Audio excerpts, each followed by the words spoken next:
예수님께서 제자들에게 말씀하시기를 너희는 마음에 근심하지 말라.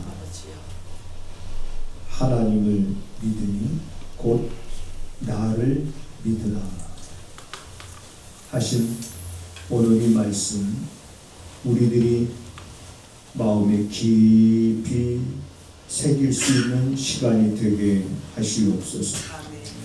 오늘 이 말씀을 듣고 사랑하는 성도들이 세상을 살아갈 때에 마음에 근심하지 않고 이제 저들이 이 세상을 살아갈 수 있는 믿음의 사람으로서 조금도 부족함이 없는 그러한 모습으로 살아가게 하옵소서. 말씀을 듣고 깨닫지 못하는 이들이 없도록 성령께서 이 시간도 도우심을 간절히 원하옵고 예수님의 이름으로 기도하옵나이다. 아멘. 너희는 마음에 근심하지 말라. 하나님을 믿으니 또 나를 믿으라. 아멘. 아멘. 오늘은 종묘주일 그리고 다음 주는 부활주일입니다. 저희가 부활주일 때는 찬양제를 드립니다. 그래서 가족별로 준비를 하든 또 개인이 준비하든 악기로 준비하든 뭐로 준비하든 우리가 찬양으로 저 부활절을 드리면서 또 부활의 신앙을 다져질 수 있는 그런 시간을 우리가 다음 부활주일 때 갖게 됩니다. 자, 그러면서 이제 오늘부터 시작되어지는 고난주간, 이 고난의 의미, 예수님께서 이 고난을 당하시고 또 죽임을 당하시고 또 부활하시고 그리고 승천하시고 하시면서 우리에게 주셨던 말씀, 내가 다시 오리라. 자, 이런 말씀들을 우리가 살펴보면 이제 모든 것들이 말씀하신 대로 다 그대로 다 성취가 됐는데 이제 마지막 하나가 남아 있지요. 그 주님의 재림인데 언제 오실는지 저도 정확하게 알 수는 없습니다. 그렇지만 그분이 오신다라고 하는 것은 분명히 어느 때인가 하나님의 정하신 때가 차면 오실 터인데 그때를 바라볼 수 있는 여러분 그러한 믿음의 안목이 여러분들에게 있게 되기를 주님의 이름으로 축복을 드립니다. 우리 이루어진 일을 보면서 이루어질 일을 바라볼 수 있어야 됩니다. 그래서 예수 그리스도의 재림은 따라서 하시겠습니다. 구원의 완성의 날이다. 완성의 날이다. 그래서 그 완성의 날, 완성되는 그 영광의 날을 우리가 바라보면서 이제 이 땅에 많은 어려움도 있을 수 있겠고 정말 내 힘으로 어떻게 감당이 안 되는 그런 일들도 있겠지만은 그럼에도 불구하고 우리는 그 믿음으로 여러분 살아가야 되는 거룩하게 구별된 그런 존재인 줄 여러분들이 믿고 이제 오늘 말씀을 통해서 여러분들의 마음에 근심을 갖지 않고 살아갈 수 있는 그런 성도로 우뚝 서게 되기를 주님의 이름으로 다시 한번 부탁을 드립니다. 아멘. 예수님께서 이제 사적인 생애 30년을 마치고 공적인 생애가 시작이 됐죠. 예수님의 공적인 생애가 30에 시작이 됩니다. 30살에. 그리고 30, 31, 32, 이제 33 이렇게 이제 예수님의 3년을 공생애라고 합니다. 공적인 삶이죠. 그 공적인 삶이라는 건 이제 예수님께서 아버지께서 보내심을 받아서 보내신 아버지께서 주신 그 일을 이루기 위한 삶을 우리가 공적인 삶이다. 이렇게 이제 볼 수 있습니다. 그런데 이러한 3년의 이제 공적인 삶이 끝나갈 무렵에요. 이제 끝나갑니다. 그래서 예수님이 이제 끝을 내기 위해서 이루기 위해서 이제는 예루살렘으로 올라가는 그런 길목에 예수님께서 6번을 제자들에게 뭐라고 말씀하냐면 내가 이번에는 예루살렘에 올라가게 되면 고난을 당하고 그리고 죽임을 당할 것이며 그리고 내가 부활하게 될 것이다 라는 것을 6번이나 말씀하십니다.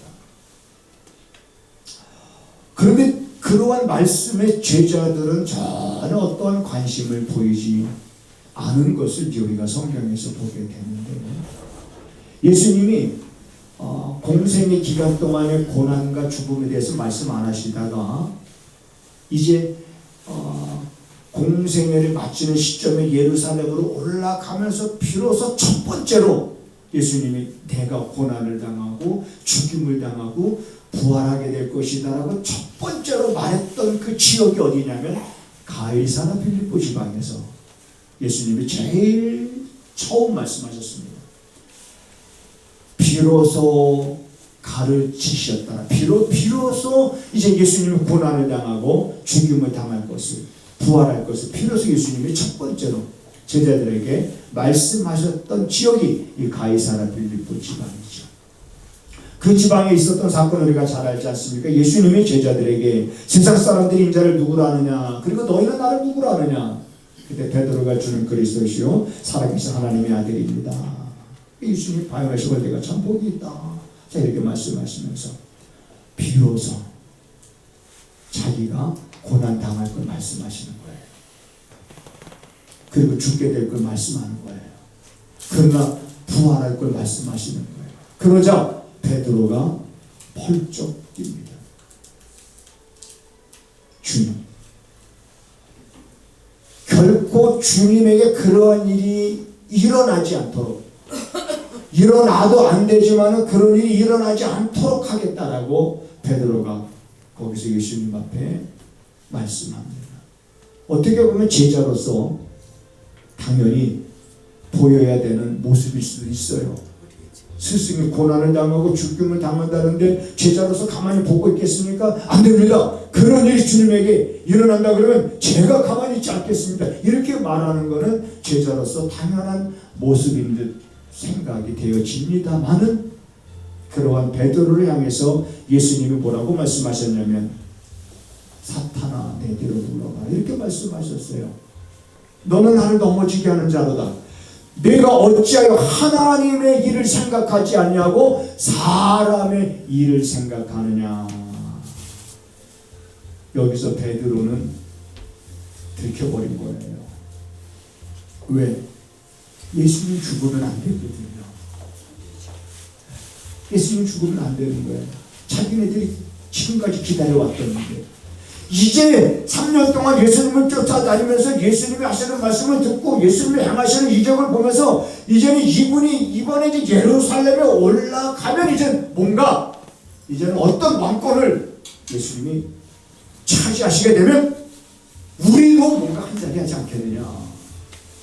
그런데 예수님이 돌아가시면 안 되는 거잖아요. 그러니까 예수님은 그런 일이 예수님에게 일어나면 안 된다는 이러한 베드로의 반응은 하나님의 일을 생각한 것이 아니라 지금 사람의 생각으로 가득 차 있는.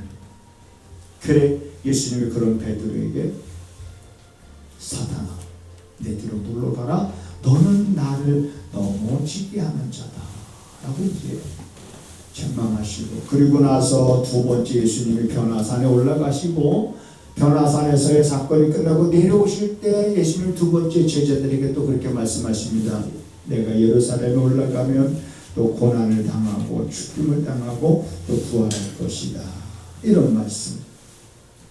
그리고 갈릴리에 모였을 때 예수님이 세 번째 또 이런 말씀 하십니다. 그리고 네 번째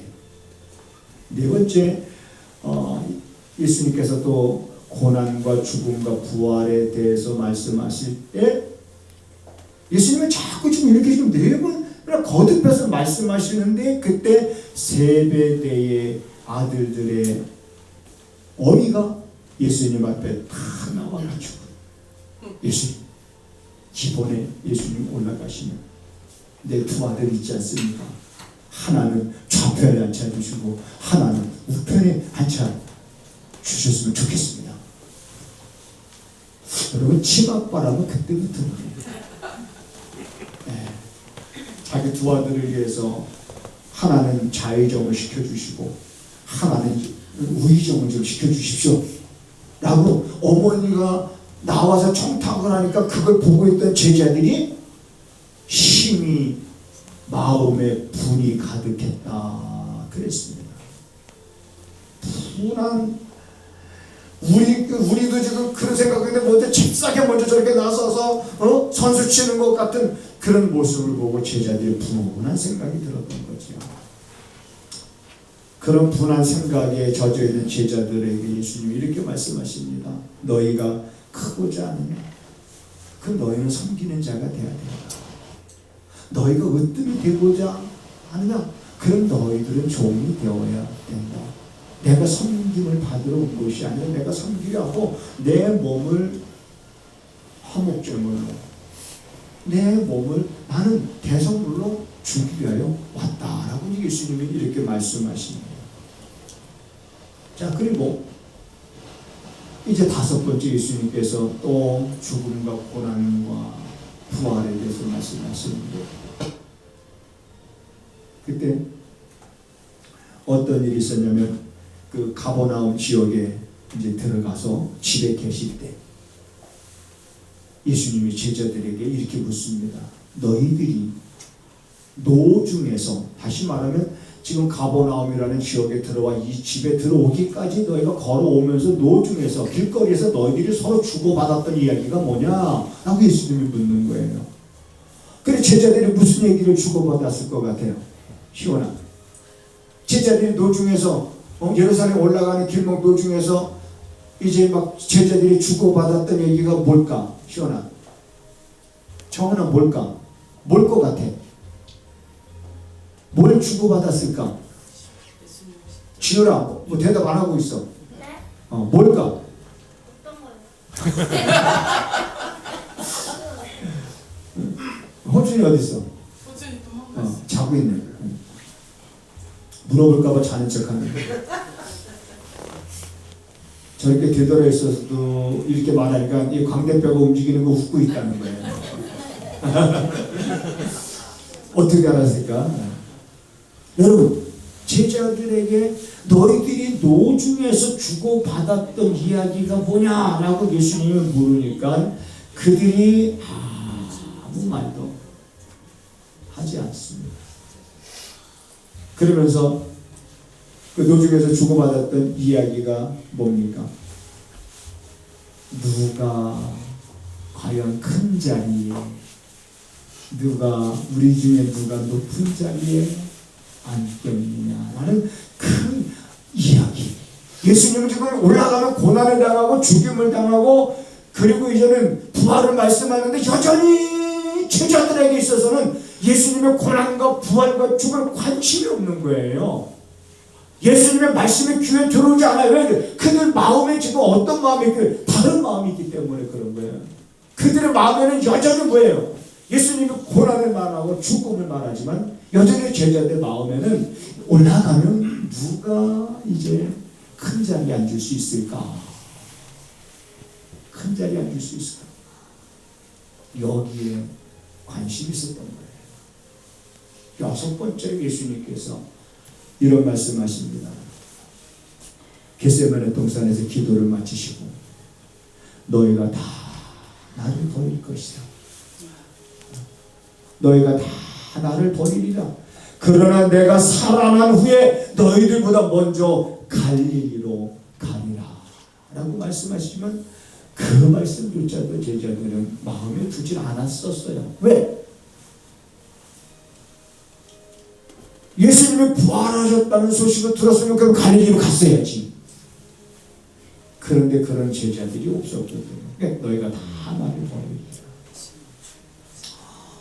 3년 동안 동고동락하면서 양육하고 가르쳤던 제자들, 예수님이 이제 그 공적인 삶의 마지막 클라이막스 그것 이루기 위해서 예루살렘으로 올라가서 야 내가 이제 고난을 당하고 내가 이제 죽임을 당할 것이고 그러면 내가 다시 부활할 것이다라고 이 말씀을 하시는데 제자들이 관심이 없는 이 제자들의 관심 없는 이 모습이 오늘 마침 어쩌면 이 시대를 살아가는 수많은 우리 그리스도인들이 종료주의를 맞이하고 고난주간이 시작이 돼서 예수님이 고난 당하시고 예수님이 십자가에 달리시고 예수님이 죽으시고 이런 고난주간을 지나면서도 이 주님의 고난과 죽음과 부활이 전혀 나와 무슨 관계가 있는가 하면서 관심이 없고 오직 우리들의 관심은 제자들과 다를 바 없이 세상에 내가 하고 있는 어떤 일에 대한 내가 어떤 계획에 대한 어떤 그런 것에만 관심이 있는 것이 아닌가.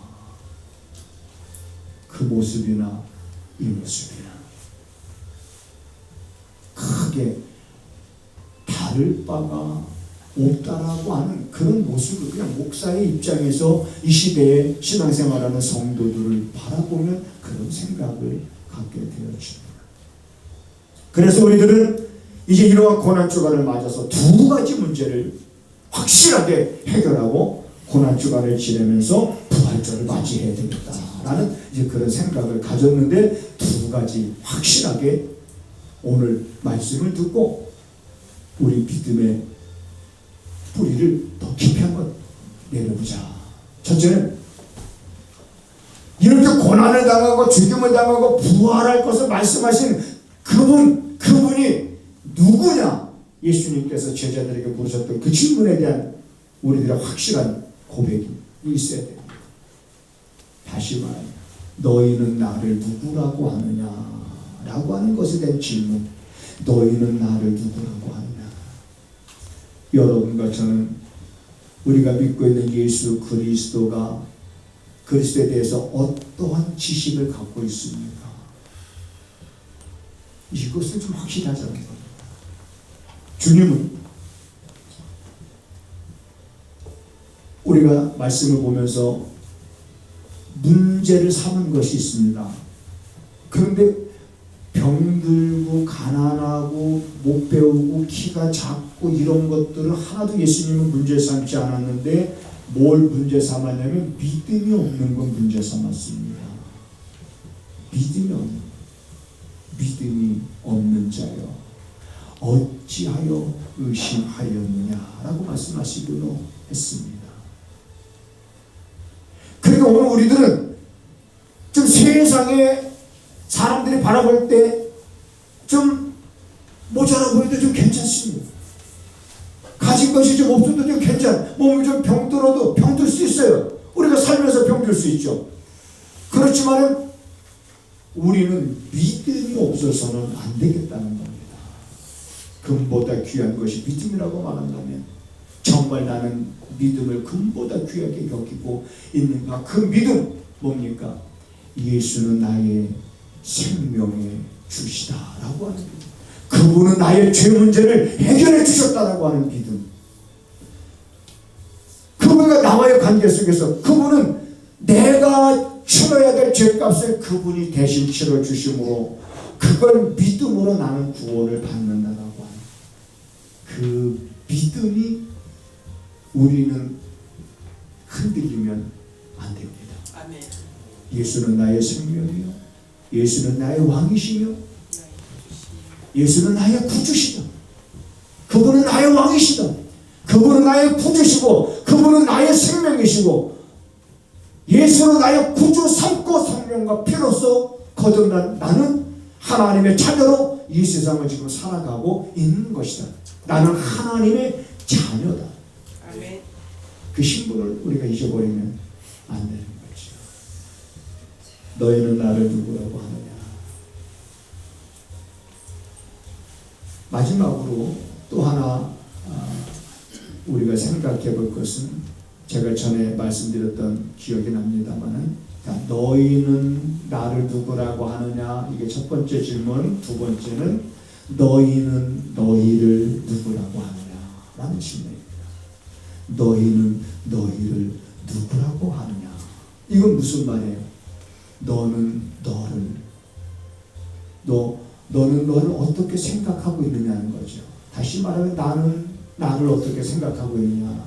내가 나를 어떻게 생각하고 있느냐는 거예요. 다른 사람이 나를 어떻게 생각하고 있느냐. 이것이 아니라 나는 나를 어떤 존재로 생각하고 있느냐는 거죠. 내가 나를. 그래서 내가 나를 어떻게 생각하고 있느냐라고 하는 이것은 오늘 가끔 뭐 TV에도 보면 뭐 자녀 상담할 때 그 전문가들이 그런 용어도 씁니다. 자존감.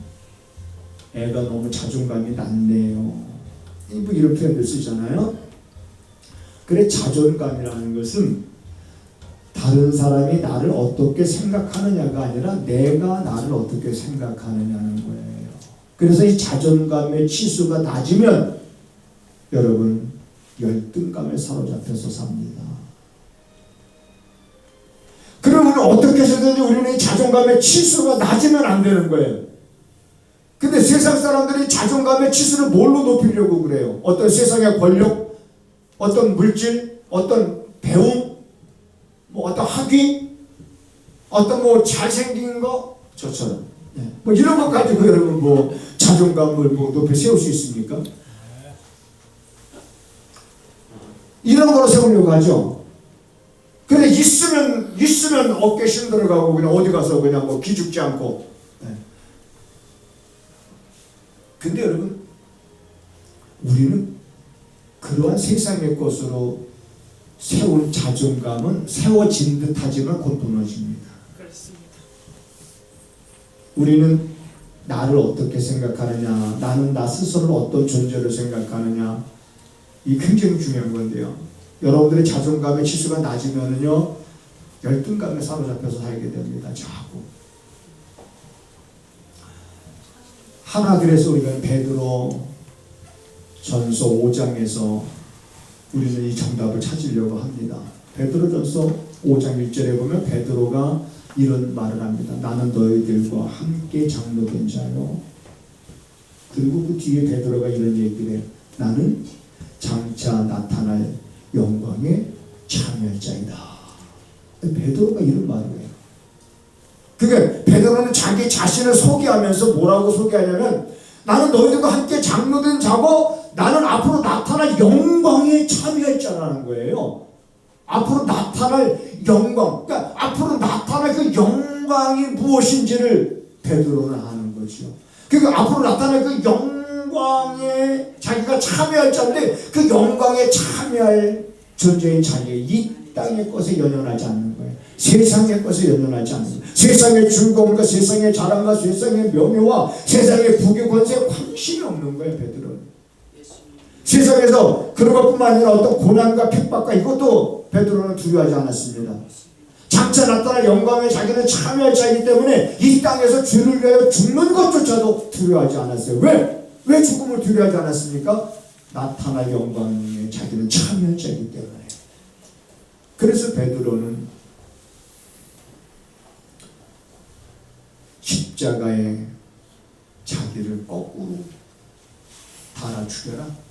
내가 어떻게 예수님하고 똑같이 예수님처럼 똑바로 내가 십자가에 달릴 수 있겠느냐. 나를 거꾸로 십자가에 못 박아 죽여라. 그래서 베드로는 그렇게 죽었습니다. 그렇게 순교를 당한 거예요. 그게 두렵지 않았어요. 그게 무섭지 않았습니다. 왜? 자기는 앞으로 나타날 영광에 뭐 할 자이기 때문에 참여할 자이기 때문에. 그러니까 앞으로 나타날 영광에 나는 참여할 자라고 우리가 나 자신을 그렇게 생각하고 살아갈 때 그보다 더 내 자존감을 높일 수 있는 건 없습니다. 아멘. 네. 세상에 그 어떤 것도 부럽지 않습니다. 세상에 그 어떤 것도 내가 취하려고 세상에 그 어떤 것을 준다 할지라도 바꾸지 않습니다. 장차 나타날 영광, 여러분 현재의 고난은 장차 나타날 영광과 족히 비교할 수 없다. 도대체 성경은 그 장차 나타날 영광이 뭐길래 이렇게 장차 나타날 영광을 말하고 있습니까? 따라서 하시겠습니다. 죽음이 끝이 아니기 때문입니다. 여러분 만약에 죽음이 끝이라면 예수님께서 이 땅에 오실 이유가 없습니다. 죽음이 끝이라면 예수님께서 십자가에 달리실 이유도 없습니다. 그러니까 예수님께서 이 땅에 오신 것과 그리고 그가 십자가에 달리신 이것이 우리에게 확실하게 깨닫게 해주는 것은 죽음은 끝이 아니로구나. 사람이 누구나 다 죽는다는 거 다 알아요. 교회를 다니든 안 다니든 누구나 다 인정합니다. 한 번 죽죠. 근데 성경에 보세요. 사람이 한 번 죽는 것은 정하는 것이요. 그 후에는 심판이 있느니라. 그러니까 근데 사람들은 죽는 것까지는 알아요. 근데 그 후에 심판이 있다는 건 뭘 말해? 죽음이 끝이 아니라는 거잖아요. 죽음은 끝이 아닙니다. 그럼 우리 그리스도인들에게는 뭐가 있습니까? 우리에게 뭐가 있어요? 우리에게 소망이 어떤 소망이 있어요?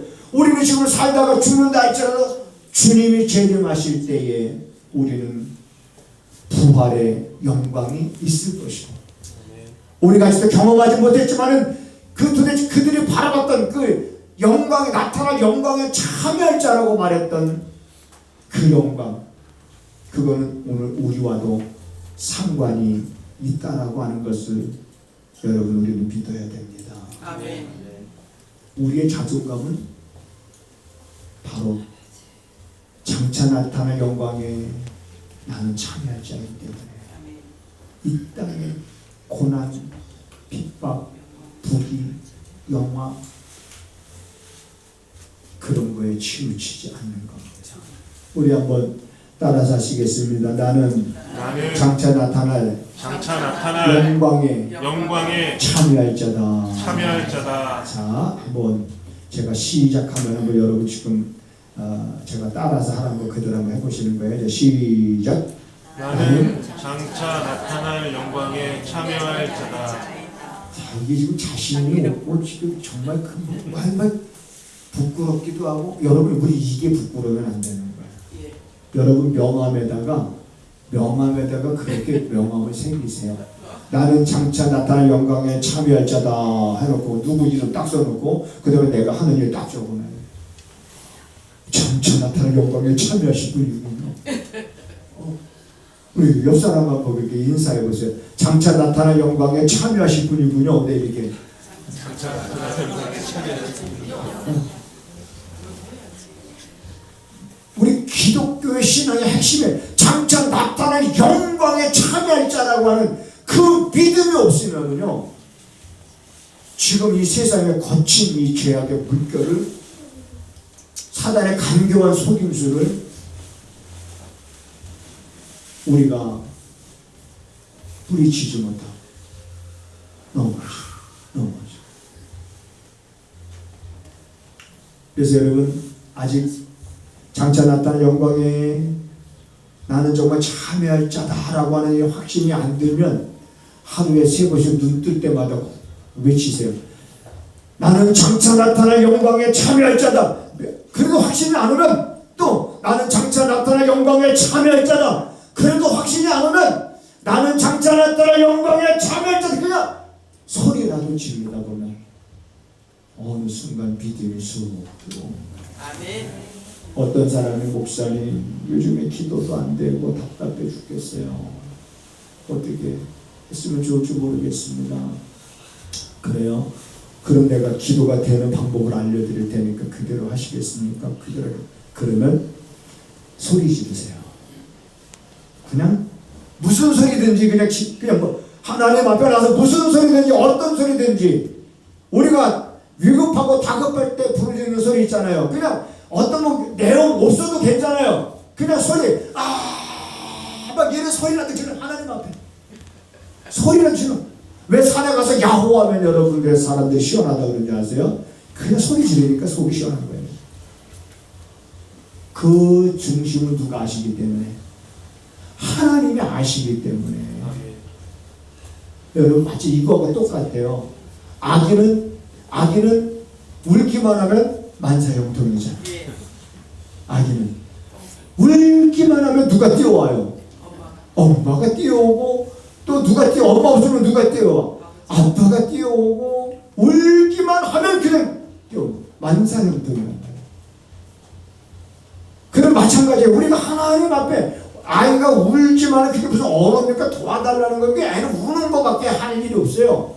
할 줄 아는 게. 그 울면 되지. 우리도 그냥 울면 되는 거야. 그 중심을 하나님 아시는 거죠. 그러니까 확신이 없으면 나는 장차 나타난 영광에 참여할 자다 소리를 질렀는데도 마음이 냉랭해. 그러면 계속해서 나는 장차 나타난 영광에 참여할 자다. 나는 장차 나타난 영광에 내가 참여할 자다라고 하는 힘을 줘서 내가 거듭거듭 말하다 보면 여러분 장차 나타난 영광에 참여할 자라고 하는 그런 자존감을 우리가 가지고 세상을 살아간다면 여러분 세상에 싸울 일이 없어집니다. 네. 아멘 안 하는 거 보니까 싸울 일 없어져요. 네. 그 장차 나타나는 영광을 바라보니까 이 땅에 거 시시한 거야. 여러분 장차 나타나는 영광에 비하면 이 땅에 거는요 아무것도 아닌 거예요. 시시한 거예요. 네. 그러니까 세상 즐거움 다 버린다라고 고백을 하는 거죠.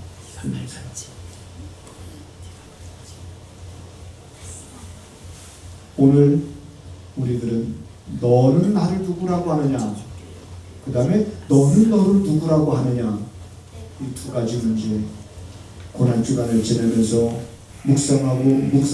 묵상하면서 우리는 거기서 정답을 알고 그리고 부활절을 여러분들이 맞이할 수 있는 그런 기쁨을 누리게 되기를 주님의 이름으로 부탁을 드립니다. 아멘. 하나님 우리의 모습을 아시리라 믿습니다. 우리의 심정, 우리의 형편, 우리의 상황이 어떤지 우리 하나님께서 아시리라 믿습니다. 이제 우리의 모든 것을 아시는 하나님, 우리가 하나님 앞에 나와 엎드리며 하나님의 도움을 간구할 때마다 우리의 삶 속에서 우리 마음을 힘들게 하는 여러 가지 일들이 문제가 되지 않게 하시고 오히려 그것을 디딤돌로 삼을 줄 아는 성도들이 되게 하셔서 우리를 힘들게 했던 그 일들이 오히려 복의 통로가 되어지는 한 주간이 되기를 원합니다. 하나님 앞에 11조 예물과 또한 주일 헌금과 감사 예물과 선교 예물을 구별하여 드립니다. 또한 마음을 이곳에 담은 사랑하는 성도들의 그 마음을 하나님 또한 헤아려 주셔서 이제 이후로 우리 마음 가운데에 근심이 자리를 차지하기보다 하나님의 주시는 평안이 우리 안에 가득 차고 넘치게 하셔서 한순간도 우리 입가에서 웃음이 지는 일이 없게 하시고 내 영혼의 깊은 데서 울려나는 찬양의 소리가 중단되는 일이 없게 하여 주시옵소서. 우리들의 마음이 흔들리지 않게 하시고 오직 하나님께로 온전히 향하게 하여 주시어서 아들을 보내시기까지 우리를 사랑하셨다는 그 하나님의 사랑에 감격하고 감동할 수 있는 성도들이 되기를 원합니다. 또한 하나님 육신의 질고로 인해서 아픔 속에 있는 영혼들을 보듬어 주시기를 원합니다. 어루만져 주시옵소서. 세미한 하나님의 음성을 저들이 듣고 우리는 알지 못하지만 그 영혼의 깊은 데서 일어나는 변화의 바람이 있게 하셔서 그 발걸음들이 하나님께로 향하게 하시고 나가서는 나타날 영광을 바라보며 온전히 하나님 앞에 헌신할 수 있는 삶으로 바꿔주는 역사가 있기를 원합니다. 아멘. 아버지여 사랑하는 성도들이 돌아가는 그 발걸음 가운데 복의 복을 더하여 주시되 모든 문제 혹 가지고 나왔다면 다시 가지고 돌아가지 않게 하시고 하나님 앞에 맡기고 돌아가는 발걸음은 기쁨으로 가득 차게 하옵소서. 지금은 우리 구주 예수 그리스도의 은혜와 우리 아버지 하나님의 무한하신 사랑하심과 성령의 감화 감동 역사 위로 교통하시니 오늘도 그 마음이 하나님께로 온전히 향하는 사랑하는 성도들의 가정과 그 손으로 하는 일과 그들이 발걸음이 머무는 그곳에 지금부터 영원하기를 간절히 축원하옵나이다.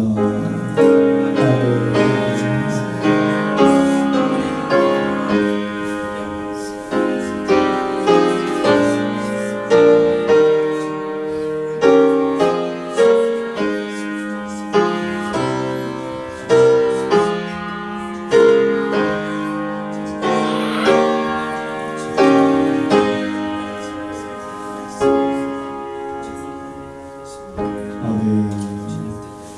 하나님을 크게 봅시다. 서로 인사하시겠습니다.